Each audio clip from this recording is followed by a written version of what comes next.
Hi everyone, this is Philosophy Knox and this is my new video. Welcome to my channel. Remember, if you like this video, subscribe and like and leave any comments below. So I'm going to talk about stocks, recessions and pandemic waves today. So just before I start, just a shout out to my last video, which I recorded a few weeks ago about what I see as happening over the next few months up until August in terms of the stock market. So please have a look at that and let me know what you think. Before we go on, just to talk a bit about pandemics and pandemic waves.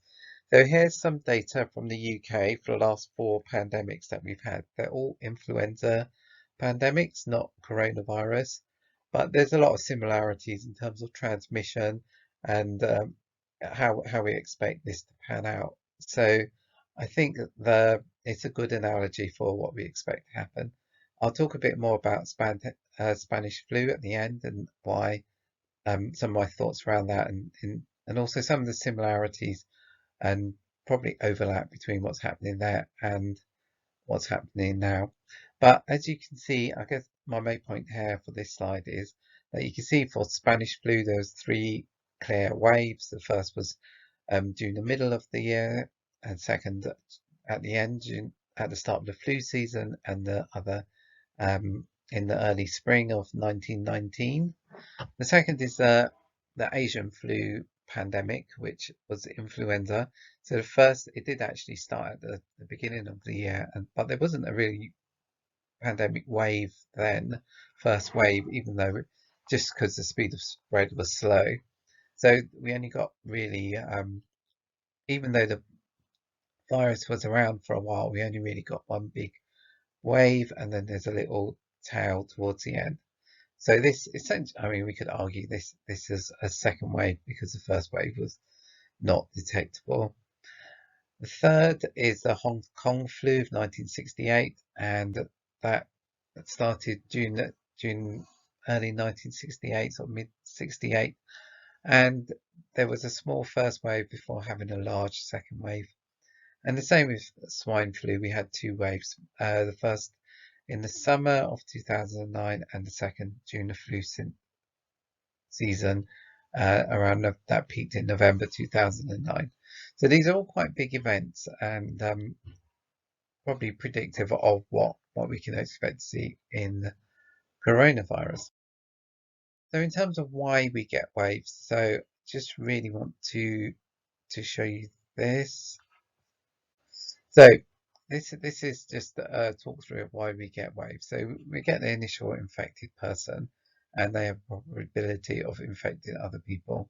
Depends on a number of factors, but basically how infectious they are, how susceptible other people are, and how much contact they have with each other, or how long and when they have that contact. And essentially, we just go through this cycle where people are infected, they become infectious, and then they become immune. And that tends to characterize what the first wave is about. So we have this up, and we have this exponential rise, and then as it goes through the population, we run out of susceptibles, and then the epidemic falls. Second waves tend to be during the flu season, and what happens in that time is that the virus mutates, immunity wanes in people. We also have different behavior during the flu season. People stay in more, so they don't go out as much, so they have more contact. That people will have their windows shut, and they spend more time indoors. The virus circulates more inside, infectivity increases, and also people might be more vulnerable due to cold, and so they're more likely to get ill and they may become more infectious. So that means that you have higher transmission rates. The other point as well is that the disease tends to be endemic at this point. So you have low levels throughout the country, and then as the infectiousness and as these factors associated with winter kick in, then this leads to higher transmission rates. And then those people that they start infecting others, and it goes through the population again.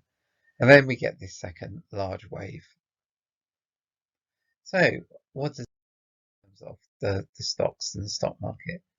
So I've looked at this. This is the Dow Jones plotted out for the 4 pandemics. Not as striking as the current coronavirus outbreak. You can see for the current outbreak, there's a massive drop in the stock market. I've overlaid the epidemic curve. So these curves are for the UK, and the economic data is for the US, but they're probably roughly the same. But you can see that there's not a big impact. There's nothing really clearly noticeable in terms of the what's happening. There doesn't seem to be a big impact on the the stock market prices. We have a look at recessions. So something interesting happens here. Each pandemic is associated with a recession. So I had a look at the probability of being in a recession, and it's about 20% over the last 100 years. The probability that all recessions are associated with pandemics, that the probability that all the second waves are during a recession is actually quite low. It's like less than 1%, so it's a bit strange. But I don't think we can really say that these recessions were caused by the second waves. In the 1918 recession was caused by the end of the First World War. There was a fall in manufacturing after the war.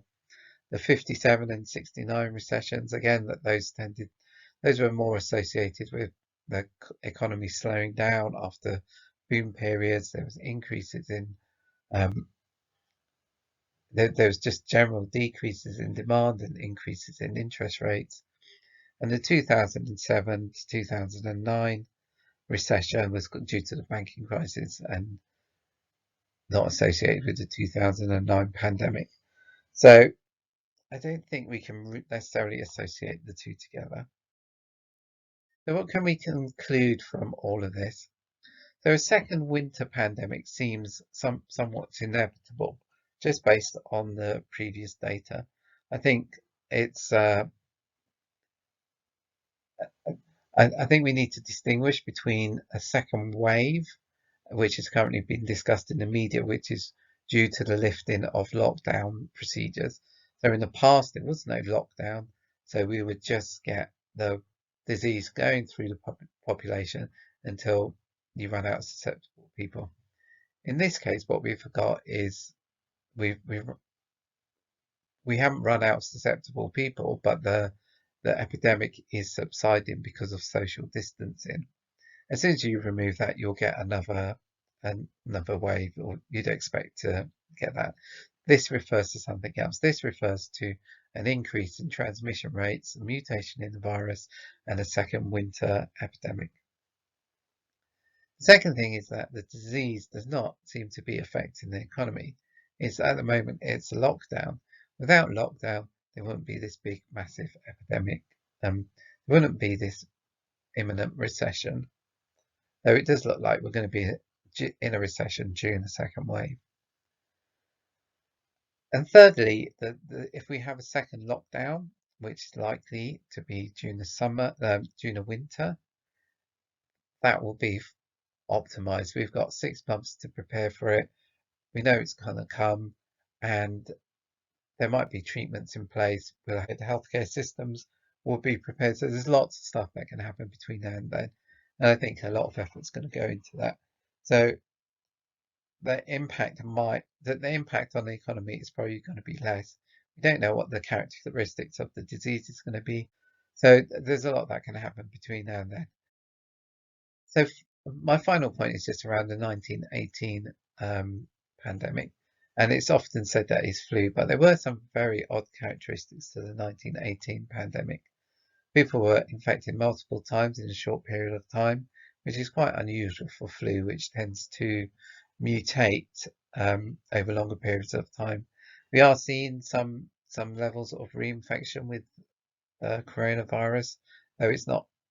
I don't think that's really been proven how immune people are. The second is that the symptoms from the 1918 pandemic were very different between the different waves. And thirdly, there's age-specific populations. So flu tends to affect the old because their immune systems are not as strong. What we're seeing with the current coronavirus is that it's not affecting the young, and it's maybe due to the developmental stage of the children who are infected. What we saw with the 1918 pandemic was that it did affect actually young adults, which was quite unusual for flu. My point here is that the 1918 pandemic could have been a coronavirus. It could have been something other than flu. It could have been both, or it could have been flu. So there are multiple things that it could have been. Nobody really knows. Okay, so I'm going to leave it there. Found that interesting and thought-provoking. Please do leave some comments for me. And the next video I'm going to discuss is around Fibonacci levels and how that potentially affects levels in the stock market prices, and why we see these oscillations in stock prices, and why they fit the levels, and why we might expect to see that based on the theories of Fibonacci. That's all for now. Don't forget to like, subscribe, and leave any comments below.